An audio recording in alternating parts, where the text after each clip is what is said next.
Well, it is not the first time that a coronation has been celebrated at Christ Church, New Malden. The first time that a coronation was celebrated in this church was in the summer of 1902. And it wasn't without a major mishap. Something national which occurred that had big implications locally and basically made any problems surrounding the current coronation actually seem quite minor. So what happened? Well, Queen Victoria's long reign had come to an end, and her eldest son Bertie, who like Prince Charles had to wait ages for his chance to reign, was about to be crowned as King Edward VII, and it was all scheduled to take place in June 1902. But with the coronation just 2 days away, and celebrations planned up and down the country, including here in New Malden, the event suddenly had to be postponed. Why? Because the king suffered from an appendicitis requiring an emergency operation. And it was really serious, and the new king could easily have died, but in the end, King Edward recovered, and the coronation and its celebrations eventually went ahead in August instead. But the fear and the concern created by this event is shown by a poem that one of my predecessors, the second vicar of Christ Church, William Allen Challacombe, wrote in the light of these events. And he published in the church magazine in August 1902 about what had happened. And it reflects the concern of the nation and people in New Malden about the well-being of their king. And here is this poem written by the second vicar of Christ Church. I'm going to read it out to you. Our sun was mounting up. The sky gave promise of a glorious day. The nation decked herself in trappings gay to crown her king and hastened on her way to fill her cup. The nation's heart stood still. The laughing land became a mocking tomb, in which high hopes were buried in the gloom. The bud that promised well was not to bloom. The king was ill. Loyal love did not despair. From brilliant streets she turned to holy fane, where earnest hearts plead and plead not in vain. And on her knees the nation eased her pain in plaintive prayer. And God is looking down with loving heart upon a humbled land, as round the royal couch in prayer we stand, and wait with fervent prayer the King's command, our King to crown. Tells us quite a lot, doesn't it, about the atmosphere of the time. I came across it in the local history part of the council offices when I was doing a bit of research a few years ago. I stumbled across it in a church magazine of 1902. And it shows quite a lot about the atmosphere in New Malden around this particular coronation, an event that's largely forgotten now. But there's been 3 coronations since, of George V in 1910, George VI in 1937, and the late Queen Elizabeth II in 1953, and they were all celebrated here at Christ Church. And it's because through most of this church's history, loyalty to the king or queen has been seen as a really important part of the Christian faith. But is that the case? Are the two things tied totally together? Is republicanism, for instance, an option for a committed Christian? And what does the Bible say about it all? Well, the truth is that the Bible has been used both in support of the monarchy and it's been used against it. The only time in our history when we had a spell as a republic was after the first king of this country, called Charles, in the 17th century. There he is, Charles I. Charles I was the one who ended up having his head chopped off by Parliament. And when that happened and a republic was declared, a lot of biblical arguments were used in support of this. Look in 1 Samuel in the Bible, it was said, and you'll see that the people of Israel were never meant to have a king. And it was a sign of their disobedience to God when they asked for one. Here is the relevant passage. It's where the people of Israel come to Samuel and they ask him to appoint them a king, and Samuel's displeased with them and he goes to God. And, God basically tells him to do what the people wish and to give them a king. But God also tells Samuel to warn the people of what this will lead to. And the oppression and the disobedience to God of most of the kings that followed, well, in the 17th century, it was used as a very strong argument for republicanism to show what a bad idea monarchy was, and of course for Republicans still is. But at the same time that debate was taking place, the Bible was used just as much by people on the other side of the argument too. So these people said, look, before Israel had kings, there was anarchy in Israel. It's shown by verses like this at the end of the book of Judges. In those days, Israel had no king. Everyone did as they saw fit. Kings in the Old Testament, monarchists said, were anointed with holy oil, precisely to show that they were appointed by God himself. So we see King Saul being anointed by the prophet Samuel. Then we see King David, again, being anointed by the prophet Samuel. And then we see King Solomon, David's son, anointed as well. In this case, he was anointed by Zadok the priest and Nathan the prophet. And if those names sound familiar, it will be because you'll have heard the music by Handel that was played yesterday, which is the foundation of that event, hidden behind a veil in 1953, when the Queen was anointed, and, of course, behind that screen yesterday. That's the basis of it. That's why that particular music from Handel wrote for the coronation of George II, is played at that point. It's the part where the monarch of this country is anointed. Why? To show that God himself is investing them with this role of leading his people. Now, those two positions, the Republican one, or the sort of certainly an absolute monarch, and the monarchist position, they more or less became reconciled when the English Republic, which only lasted for 11 years, didn't work out. And a constitutional monarchy was established in this country over another Charles II. Now, it took a little while to work out what precisely that meant. But what it basically meant, and what it still means today, is that the king or the queen is appointed to rule by God, but under, rather than above, the laws of the country, established in our country, certainly, by its people through Parliament. Other countries, of course, have a very different political setup, but that's a bit of a snapshot of the rationale for the monarchy here in Britain and the way in which it's developed. And the truth is that the Bible is actually less concerned with the human process by which people come to power than the truth that all power is given by God. And all power is exercised under his authority. That's the message that we see throughout the Bible, particularly in Old Testament stories where we see kings like the Pharaoh in the story of Moses and King Darius in the story of Daniel being confronted by God's prophets. We also see the kings of Israel having to learn that the authority that they held was held under the authority of God himself.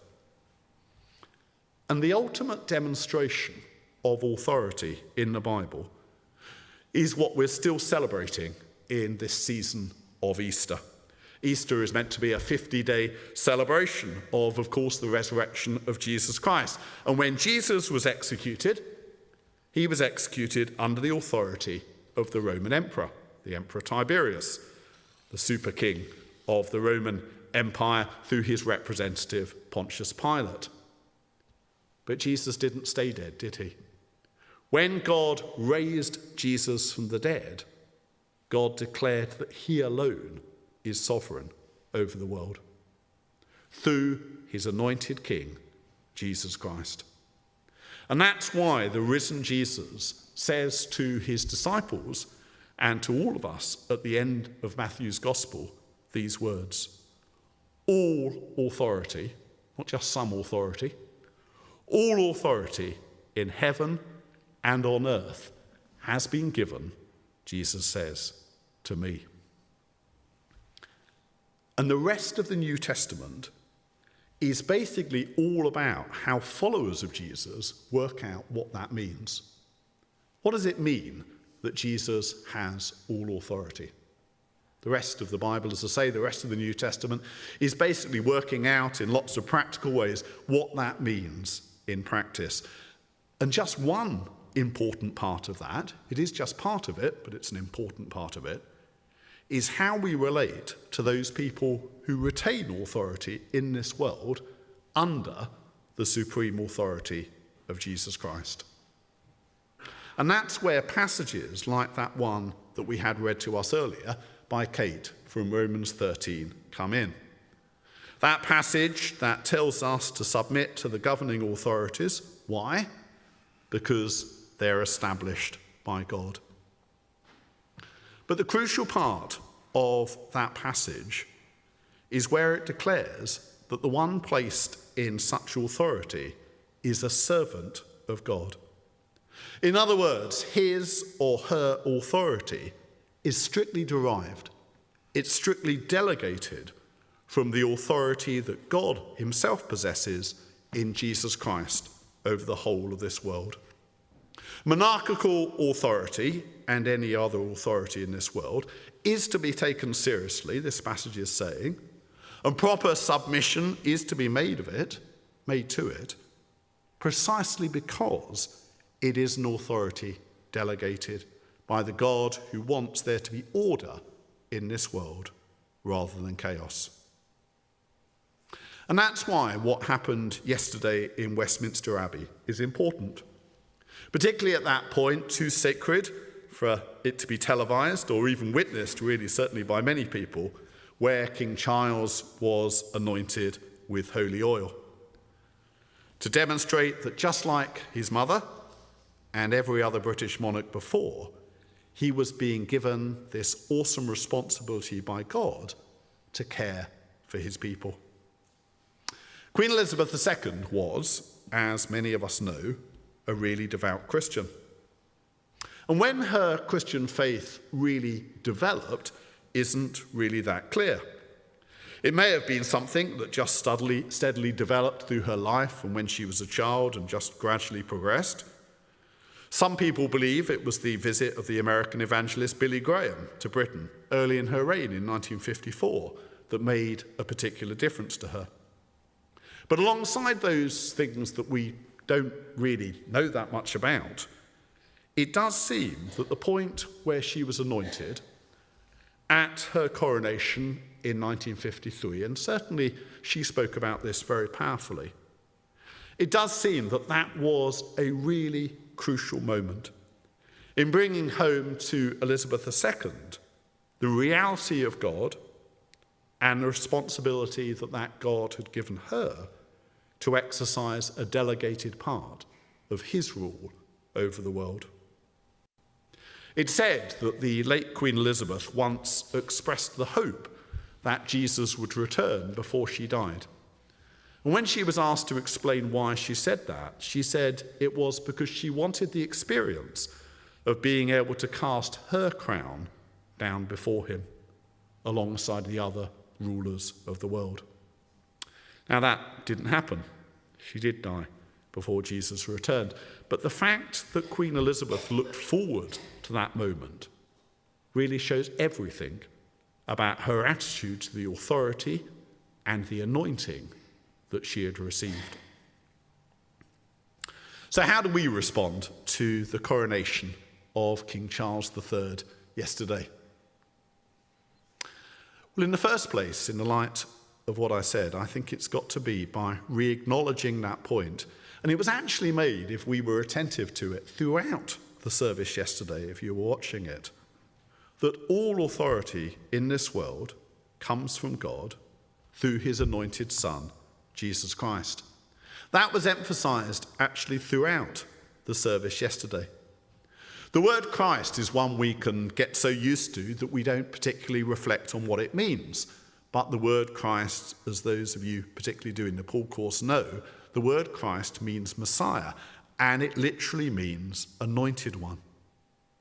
And any time that we think about authority, it's important for us to remember, if we're Christians, that Jesus and no one else is Lord of the world. It's not just important that we remember that, it's important that we remember the nature of this authority and the way in which it's exercised. The way in which Jesus is Lord of the world is not through domination, but through loving, sacrificial service. I wonder whether you noticed yesterday that the very first part of the service, after that young boy said those words to the king at the start of the service, soon after that came the first quote used in that service from the Bible, right near the start of the service, and it came from Mark chapter 10, verse 45. And it quoted words of Jesus, where Jesus said, "The Son of Man came not to be served, but to serve and to give his life as a ransom for many." It just quoted part of those words, but from that saying of Jesus. Christians can have different views on many aspects of politics, and I think it's really important that we do.